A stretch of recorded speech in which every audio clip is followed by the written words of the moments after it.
Hello, cunts. Hi, fucking pieces of shit. No, you bastard. Hi, friendly fucking shit farts. Bang it. No, hello, good people. Hi, everybody. How are you doing? I'm good.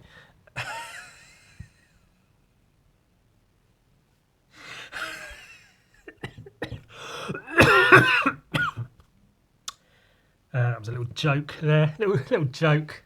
Start today off with a little jokey joke. We all like a little bit of a laugh.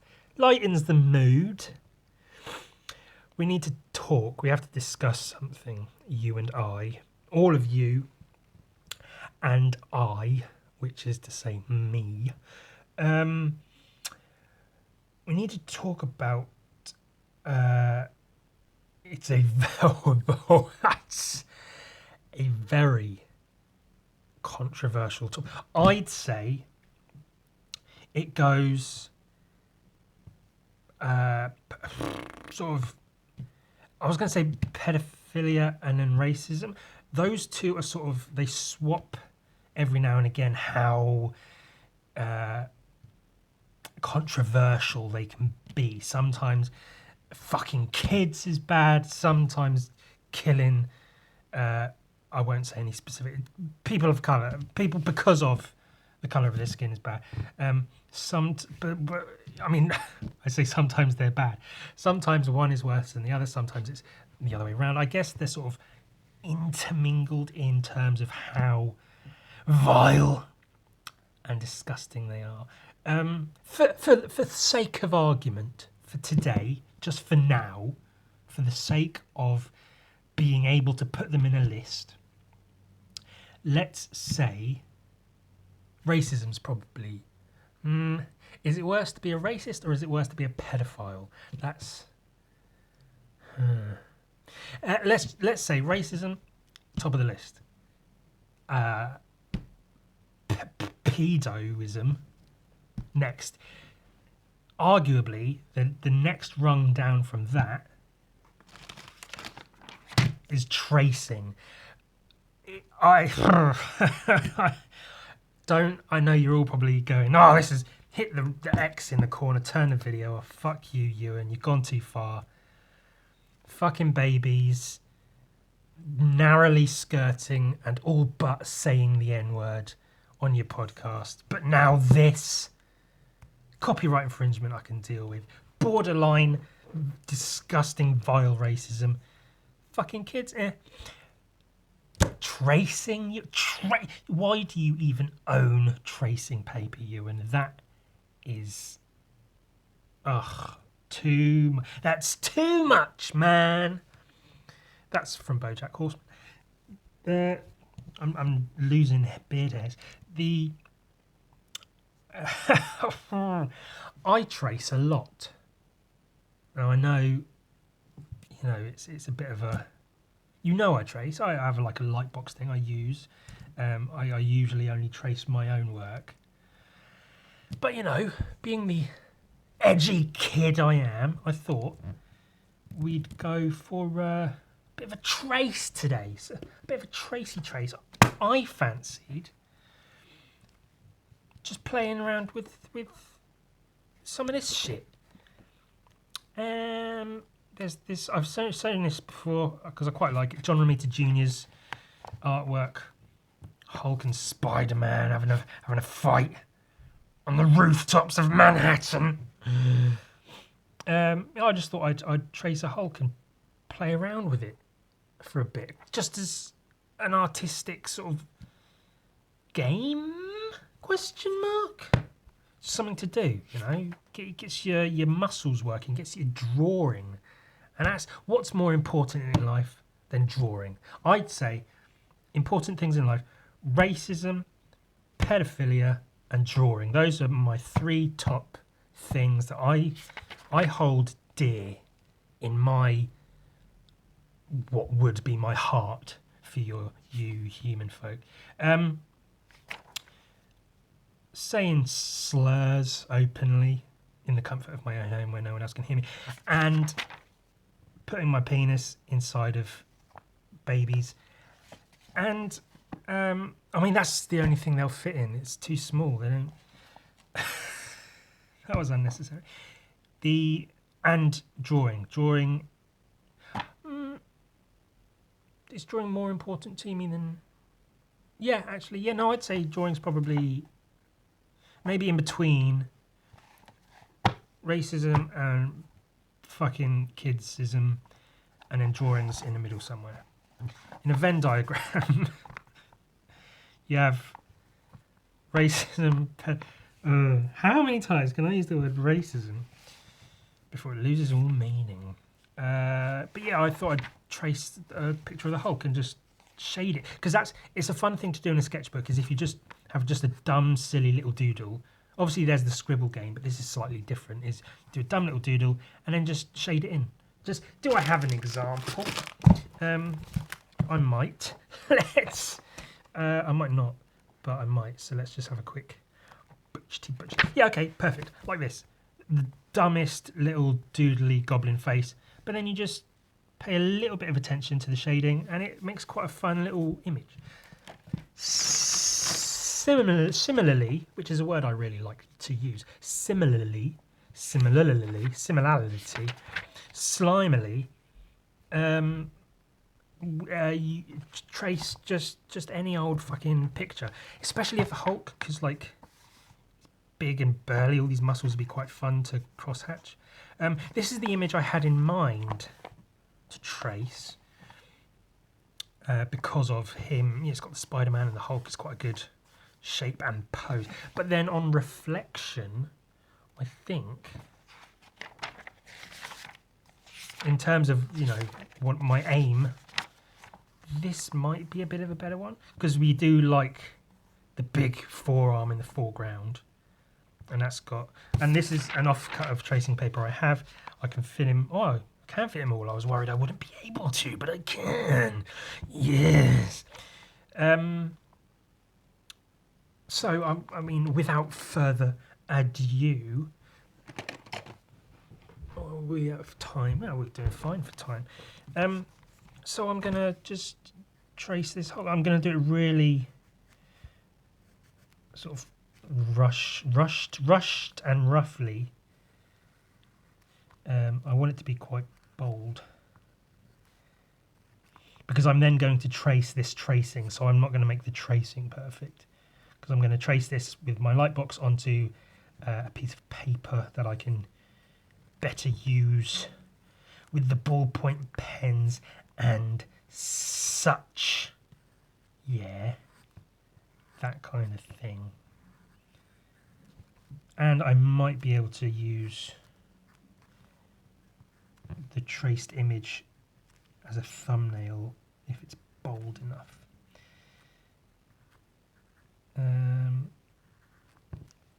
So I don't need details, I just need basic shapes, the basic structure of what it is I'm tracing. I mean, you can try. I'm not going to bother being like, no, it's perfectly valid because it teaches your arm and hand and wrist how to make the necessary movements to good do, so then you know how to draw, which is all somewhat valid. But ultimately, for now at least, this is just a bit of fun. I don't really care about learning to draw or perfecting shapes or anything. This isn't fucking school. If it was, I'd fail anyway, so fuck that shit. This is just a bit of a piss around, mate. Do you know what I mean, mate? Do you know what I fucking mean? It's just a laugh, innit? Just having a laugh. Do you know what I mean? And I feel John Romita Jr.'s artwork is very good for this sort of thing because it's so sort of bold and blocky. You know, if you were to trace like a Todd McFarlane drawing, for instance, there's so many lines and cross-hatching and noodling, as they call it in the biz. It would take forever to trace it, let alone, you know, do something with it, do your own thing with it. Whereas this was a couple of minutes and we're almost done already with our traced image.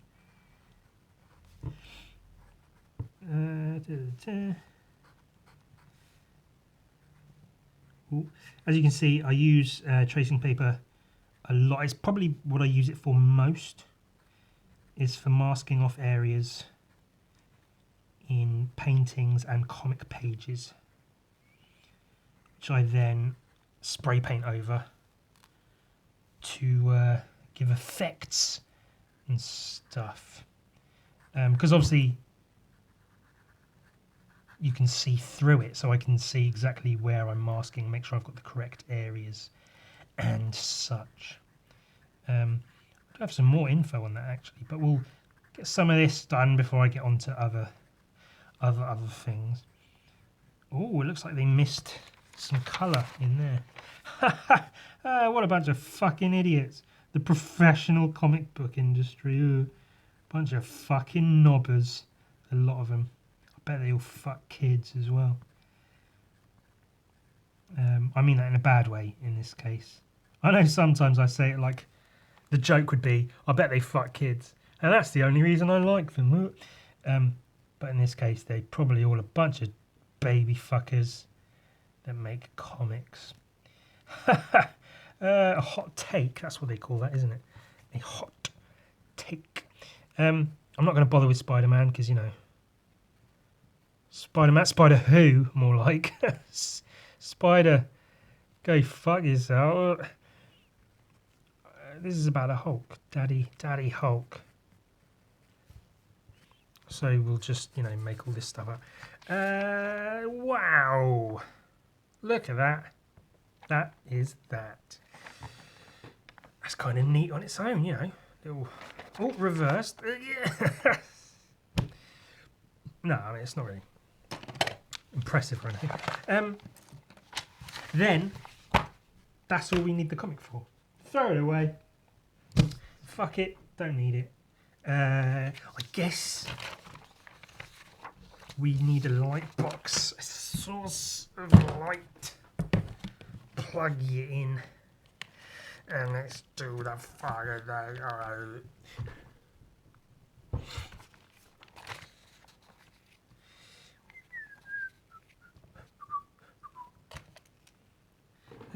Well, obviously, we're gonna use some fucking green. I need to turn this off so I can see what I'm doing. I think if I were not doing this in a podcast, if I was doing this just in my own time, purely for the fun of it all, I'd probably tape these two sheets together so that it didn't move around and do all the cross-hatching on the light box. But because it's, you know, on the podcast and whatever, it might just be easier. I'll just quickly trace it onto the thing and then get rid of the light box, and then I do all the cross-hatching off the thing, on the thing. Now it's time to take a look at an art book. Eat my shit. I'll try not to be too long with this one because it's something that could be delved into very deeply with the right amount of time and attention given to it. Frankly, I'm surprised I haven't brought it up before. I don't know if is that visible? Barely. 100 Months by John Hicklenton. I've shown this a few times. Heavy Metal Dread. I've shown it primarily for the Simon Bisley tales of dreadfulness, hand painted within its pages. There's quite a few of them. Funny, Bisley, fun. There's also John Hicklenton. So I'll show you this as a precursor to the book, just to give you an idea of sort of who he is and what he does. He's done other stuff, but I believe he's primarily known for his work with 2000 AD, especially that with Judge the Dread.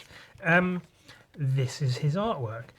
Kind of fucking crazy, like bordering on you. If somebody told you these were drawn by a person in a mental institution, you'd probably be like, yeah, I could see that, because it's not bizarre, but like it's rough and ready. It's not too polished, but like that's you would never see that in a standard like Marvel or DC book or whatever. It's fucked, but it's like it's grimy and gritty and violent, very very violent. He gets very very visceral with his violence. There's actually quite a sizable chunk of this book is Dread stories by Mr. John Hicklington. He's got a very unique style. It's very, very, like, you can't miss it. You know, you see his work, you know it's his work and not somebody else's. I mean, the artwork itself speaks about it more than I could say, I think. It's he's not my favorite art, I'll be honest. Like, I wouldn't probably purchase, especially a long time ago, I wouldn't have purchased a book based on this artwork being in there. Obviously Simon Bisley was the obvious one for why I got it, but I think what can happen with a lot of art and artists is you might not appreciate the art necessarily as it is, but then you learn more about the artist, about the person who makes it, and you start to see them in the artwork, and it gives you a better appreciation of where it's coming from, of where it's being made, from whence it came. So the drawing style I'm not entirely fond of. I think that the physical, you know, some of his lines and stuff and the shapes he uses, but as an overall product, I love it. I've grown to love and appreciate what he's created. So that's, like I say, I won't spend too much time on it. Like, it's a really weird looking Dread. It doesn't look like any other Judge Dredd, because there's a few artists that draw Judge Dredd, especially nowadays, where it's just the way it's gone. Is Judge Dredd and every other comic book character has such a set look that it has to stick by. Whereas back in the day, every artist sort of drew their own version of Dredd, and they let them do it. You know, so this is a really, really unique looking Dredd. But that's that. Then came this 100 Months. I was shown this. I was in a comic book store, and my friend I was there with handed me this and said, "Hey, you'd probably like this. Fear me, all who obey the coin." Keep that in mind. That's a very. That's the. I mean, there's a lot to this. The overall theme, I feel, is man fighting against, or like Earth fighting against the corruption of man, and you know, the love of money and the corruption of society and such. So my friend picked this up, flipped through it and saw the artwork and said, "Ewan, this looks like your kind of shit." And I flipped through it and I was like, "Oh, do you know what? You might be right there." The imagery and the words get a little bit like, if you take them on face value, they can maybe come across as a little bit edgy teen, which is obviously exactly my wheelhouse. That's what I am. It's what I do. Like, that's quite like a, you know, an emo goth art kind of look to it. I try to have this zoomed out so you can see as much as possible. Yeah, so lots of imagery of crucifixions and beatings, comparing. I think this character is, in essence, Mother Earth. I believe that's the case. So this is Christ and Mother Earth in a similar sort of, abused and crucified, raped, beaten and bloodied. And to kill the swine god who defiled and killed my friend. So the swine god is, I guess, mankind. The old fat white men who run the banks. In essence, that's that sort of person. Pedophiles, rapists, money-hungry, greedy fucks who destroy the earth, who take the earth and destroy it. The artwork is very, very loose. It's all marker pens, lots of white space, obviously. Very dark in tone. And then you get stuff like this, Armageddon, and these pillars, which I think she mentions being like skyscrapers, crumbling and decaying and stuff. But really like ominous, pillars and people falling in the background. Many take their own lives rather than face me, that kind of shit. So yeah, a little bit emo and stuff.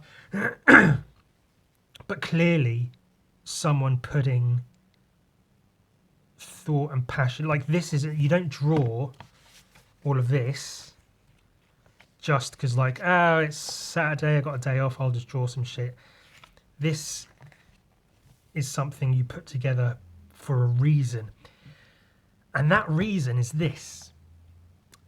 This is the last work John Hicklenton created before he died. In the 90s, I think he died late 90s, maybe early 2000s. I might be wrong, but I'm awful with timelines. But not just before he died of assisted suicide, which I saw this book. My friend showed it to me in this store, and I bought it just because it looked cool. I thought, hey, I like the design, the hair covering the face, and the shapes. I love the shapes of the bodies and stuff. And it's bloody and violent and dark and whatever. I had no idea really who John Hicklenton was, what he'd been through, and how he'd come to his end. He suffered, I guess, a large portion of his life with MS, which is as far as I understand it, a terrible, terrible degenerative disease, which just fucks your body up, stops it from working. He was in constant daily pain. Been to doctors after doctors after doctors and tried many, many things. Oh, fucking look at that. It's gnarly. Now in darkness is the truth revealed, in the radiance of the abyss, chaos reigns. The whole way through, it's telling the tale of this character's journey, being released from like 100,000 years slumber, coming across the wastelands to meet the swine god, to defeat the evil that's corrupted the land in which they were born, that they were raised in, that they have, it's their land. That's fucking pretty fucking incredible. Drawing a pile of corpses is difficult. I can attest to that. I've tried and failed to do it well a few times. That's a really nice, like almost Dante-esque Divine Comedy Inferno sort of illustration. Just piles of bodies with like tails and shit.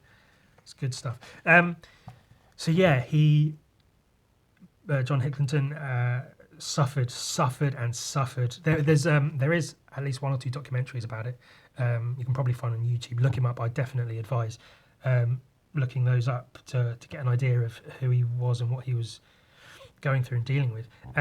So eventually it came to the point of, I guess, him, his wife, the doctors all agreed if it was his choice, his best option, not necessarily his best option, but if it's his choice, then the option is assisted suicide. So he went to, is it Switzerland or Sweden or one of those places where you can do it, and uh, died by his own hand, I guess.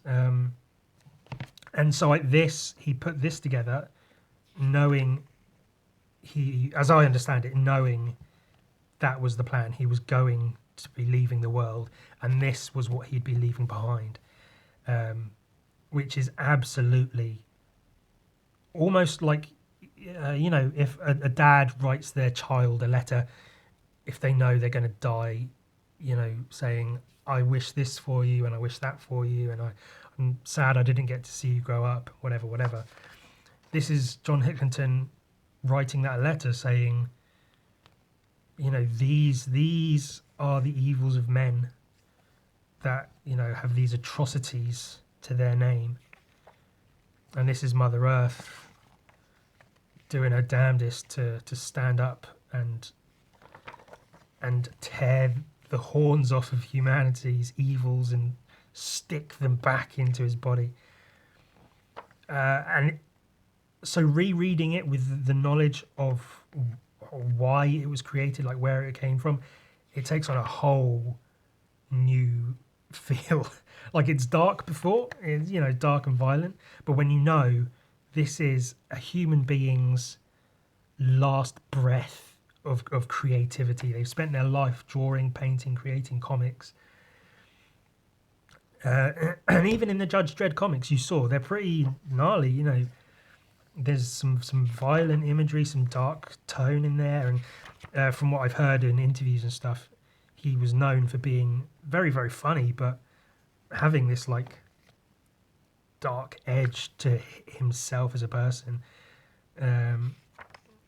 So in his last moments, or last whatever spread of time it took to create this, he put all of that into it and created this. So some of the artwork is some of it's amazing. I love some of it. Some of the shapes and designs of demons and stuff.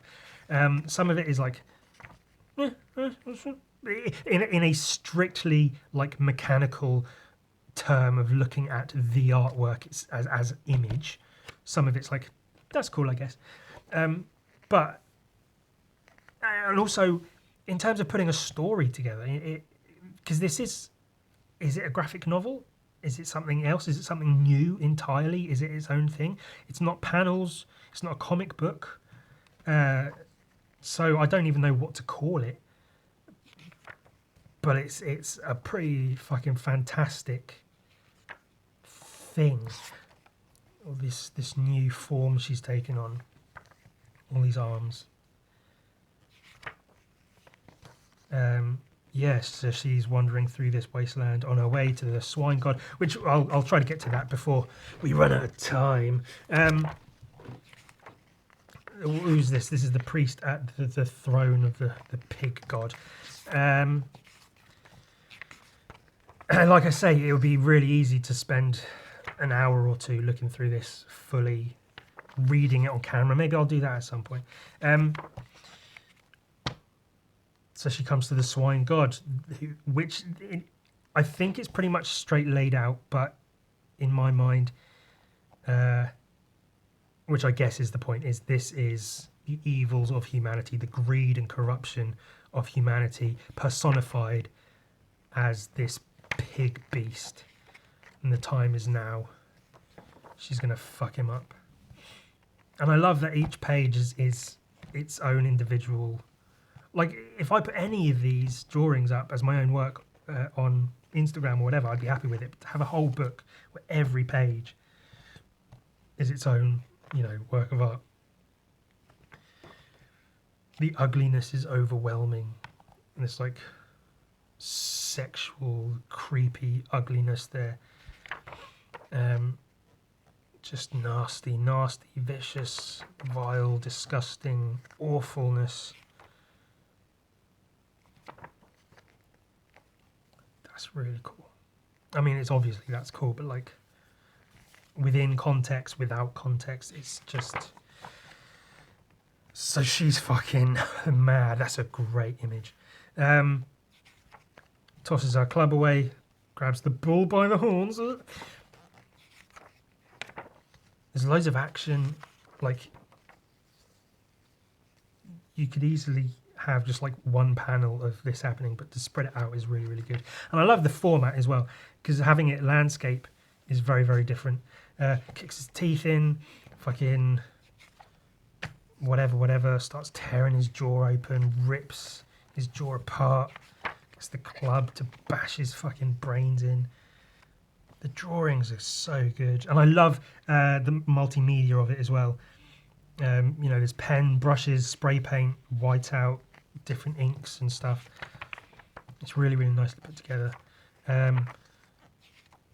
She comes at him with an axe, jumps, swings, and cuts his neck, beheads the swine god, and then dead. Look at that, that's a fantastic image.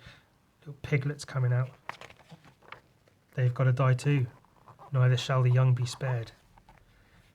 Because, you know, it seems vile and harsh to kill the baby pigs, but a vow made in darkness to kill the children of the swine god, every last one. Because they are that. They are the direct, literal children of this god, the offspring of this filth. Brutal. That is brutal. So she's victorious, I guess. The swine god's dead. I love the architecture as well. There's quite a lot of that throughout. Really, I mean, not, I want to say Cthulhu-esque, but it does have that sort of vibe, the eerie, sort of unknown, ancient civilizations and stuff. And then she hears the mewling of a long pig newborn, a baby, in amongst this hell world. So then I think she's basically contemplating whether or not she ought to destroy the child. You will not grow to be just like them. There you go. Don't play innocent with me. You will not grow to be just like them. There you go. You are a race born mad, shaven apes tearing up the image of God. Don't play innocent with me. You will grow to be just like them. So she's in turmoil over what to do about this baby she's found. And then, hush, little one, shh, I am a harsh midwife. Mother Earth taking in newborn humanity. And that's it. And some words from people who knew him. So that's something I'm really, really glad to have in my possession. It's a cool piece of artwork as a whole anyway, but then once you realise where it's come from, it's a whole other thing. A very, very powerful look. 100 Months by John Hicklinton. If you can find it, if you can find him, look him up, look it up. Check it out. Yeah. Whoa! That got a bit dark and depressing, didn't it? God, bloody hell. Bloody hell. Oh. Let's draw the Hulk. Let's leave things a bit more light-hearted. So we traced the Hulk because we're cool. Tracing's fun. Do it all the time. And so now we're just playing around. Oh, you can see I've done a little bit. Just some tones and stuff. Making it my own. Yeah, I traced it, but I give a fuck. I'm aware this tracing I'm doing in terms of artistic tracing is slightly different because there is a sort of I think it's the word tracing is an easy one to throw around. You see it quite often where you catch usually younger but sometimes older than they should be, like they should know better at the age they are, artists who will not necessarily get tracing paper and trace an image or even digitally trace an image, but basically copy the exact pose or details or general feel of an image. Maybe change a couple of things, change colours and themes and stuff. But there's a lot, people call them out, and they put the images, the original image and the traced image over each other, and they show like clearly this is a traced image. And that stinks, I guess. Honestly, I never really cared because I always feel like sometimes it does happen. Sometimes there will be someone making like a decent amount of money and they'll do something like that and they'll still be making money. And it sucks, but it's like, just whatever. I mean, it sucks harder if they've traced from a lesser known artist and they're taking credit for something that, you know, should be being praised, you know, for this other person having done it. But ultimately, I've always been sort of like, bleh, I don't care. I have, like, not to be like, oh, I've got real problems, man. Like, my worries go beyond, is this person tracing artwork and calling it their own? So my tracing, obviously, is pretty much innocent. It's just trace the Hulk to draw the Hulk because it's fun to draw the Hulk. I'm aware there are people out there. But when I say I've got real world problems, it's not even money, you know, rent, food. Yeah, there's that. But also, you know, I get too into it as I usually do. Mental illness, you know, I'm dealing with certain things. Sometimes I have trouble keeping myself fed, clean, whatever. Like these are things I worry about. So when it's pointed out to me that this person traced this other person's artwork, can you believe it? Or even if someone, you know, I see a lot of people either copy or influenced by how I draw with ballpoint pens. I don't care. If the artwork's good, I care because I'm glad that people are making cool artwork. But ultimately, I've got more to worry about than if people are fucking like, the world is a bigger place than people tracing some artwork. Like, it's really not that big a deal. I just don't care. I just want to draw the fucking Hulk. I don't give a shit about it. Fucking pissy shit little artists tracing things. As mentioned before, though, now I was going to say this. This sounds like one of those made-up questions people say, like, "Oh, a lot of you have been asking me about this, so here's this," just as an excuse to give your opinion on something. Like, a lot of people seem to do that. I'm not going to say they do it, but you know what I mean. It's out there. People do that kind of thing, don't they? They say, well, a lot of you have been asking about this lately, so here's this, when really, like, maybe one person asked ages ago. That being, a friend of mine did ask, what's the weirdest stencil I've ever made? Because we used to paint graffiti together a lot, me and his friend, and we used to make, like, you know, funny little, like, political posters and put them up, and, like, political stencils, and Banksy and all that kind of stuff. We used to do that a lot, so it was a genuine question, although it sounds like a made-up one that I'm saying just so I can talk about something. Of what was the weirdest stencil I've cut. And I was actually really glad he asked because I was able to show him. I only have one example because usually I throw them away. It's stuff like this, where it's for a comic book panel. This is one I won't show you, but I'm sure I have something very similar. Yeah, so this orange is spray paint, basically the same spray paint. So I used tracing paper. I traced these shapes after I'd drawn it, and then put the tracing paper on the painting, and then it's spray glue to hold it down. Spray it, peel it off, and you get that. I made loads and loads and loads of those for comic book pages, for paintings, all kinds of things. I don't think there's any more in here. I think that's the only one I really used. That's just like a bit of paper there and some red spray paint for this bit here. Maybe some masking off. Oh, on the cover as well. I think, yeah, I masked off, traced this outline here, spray the red behind him. So I've done a lot of those. So that's what I usually have quite a good supply of tracing paper for, is for these weird fucking things. And usually, as I say, I throw them out because they are very much a one-use thing. Like, that's a very specific shape.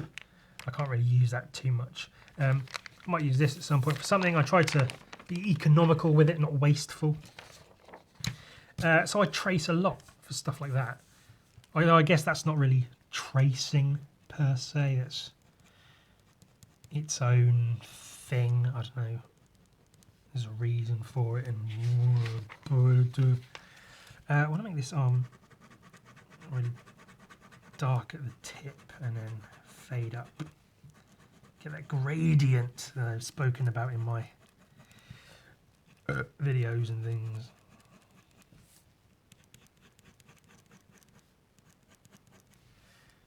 Yeah, that's cool.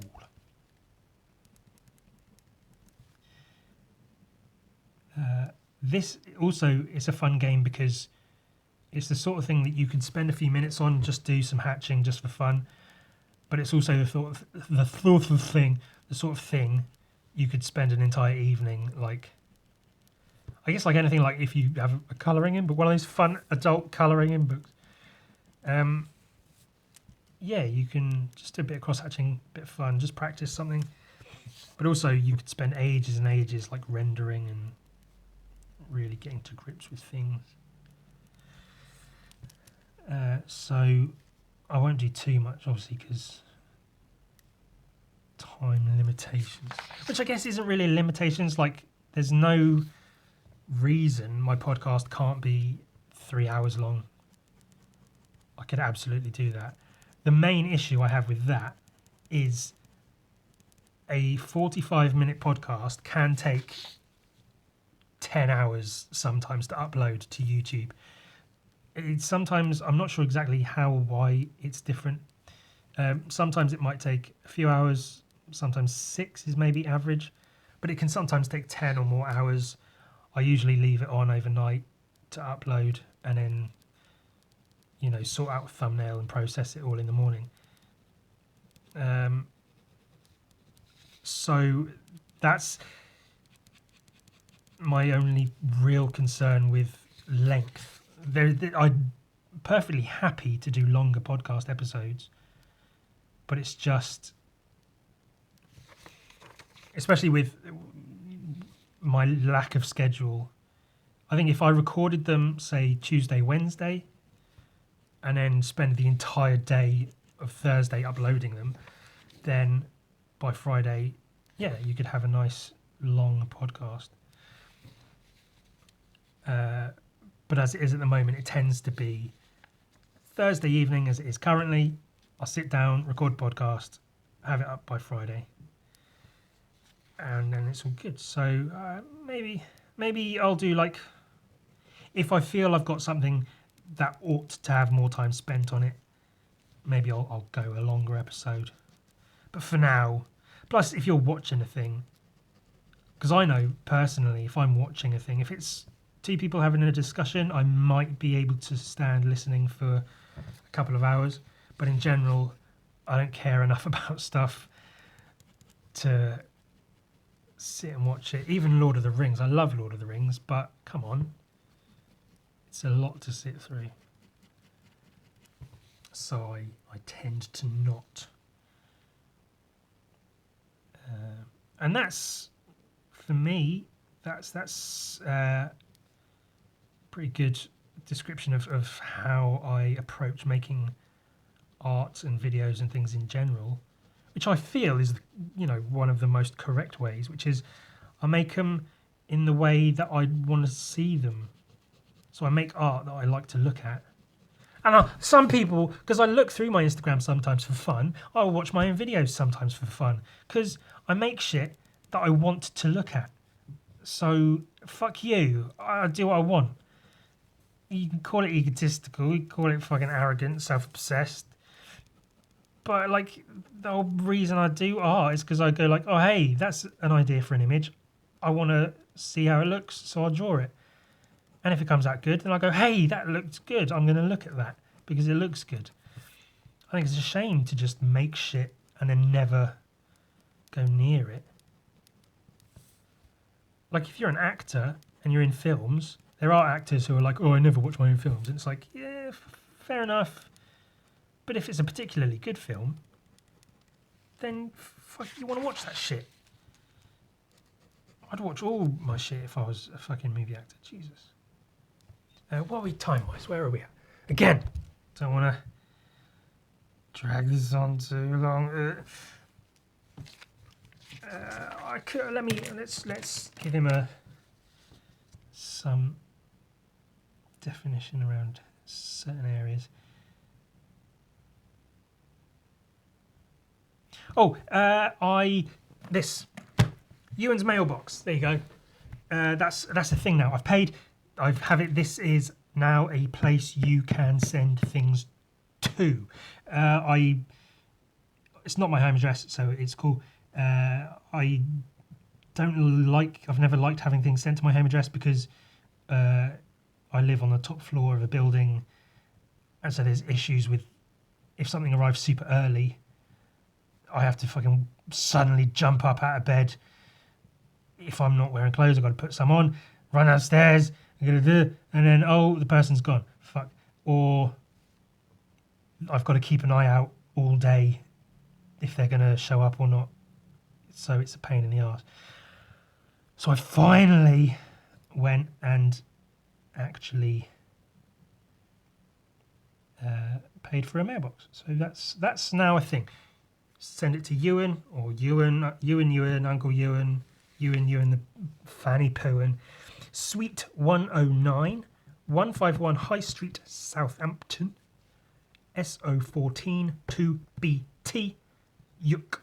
That's how I pronounce UK, because I feel it's an apt description of the place within pronouncing it. Yuk. Yeah, so if you want to send me drawings or fucking food, I don't know, whatever. I'm thinking about, I know I've been saying it for months now, my Patreon show that I'm planning. I'm thinking about having a small segment within that of, like in children's shows, where they show, we've had a drawing from Rebecca, aged 10, and she drew this picture of me, so this one, something like that. So I think it'd be quite cool if people send me actual paper drawings, really good ones or just dumb little ones that I can show off on the show, like it's that kind of show. Would be funny. Maybe criticise them, or maybe point out if they're really well drawn. Who knows? Send some shit here. Let me know if you're sending some shit, or don't. It could be a surprise. But obviously, if I know something's coming, then I know when to actually go and check the mailbox.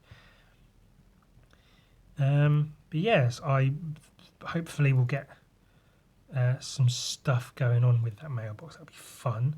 It's a new venture. Got to keep an eye on my finances a little bit at the moment. Having some worries there. Oh, that said, this is a thing.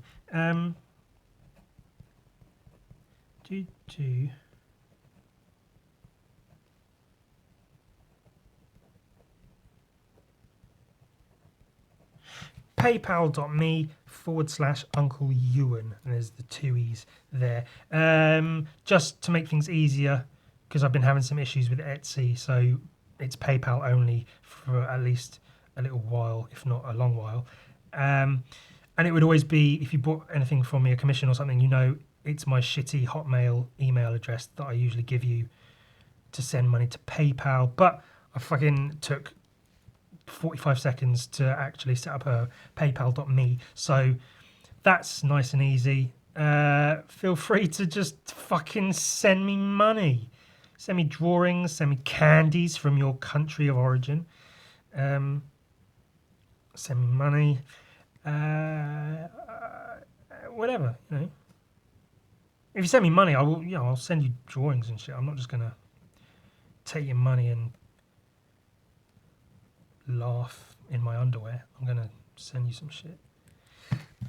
PayPal box Hulk tracing is good. I fucked up the lighting on the hair. Let's just scribble that out and pretend it never happened. Penis.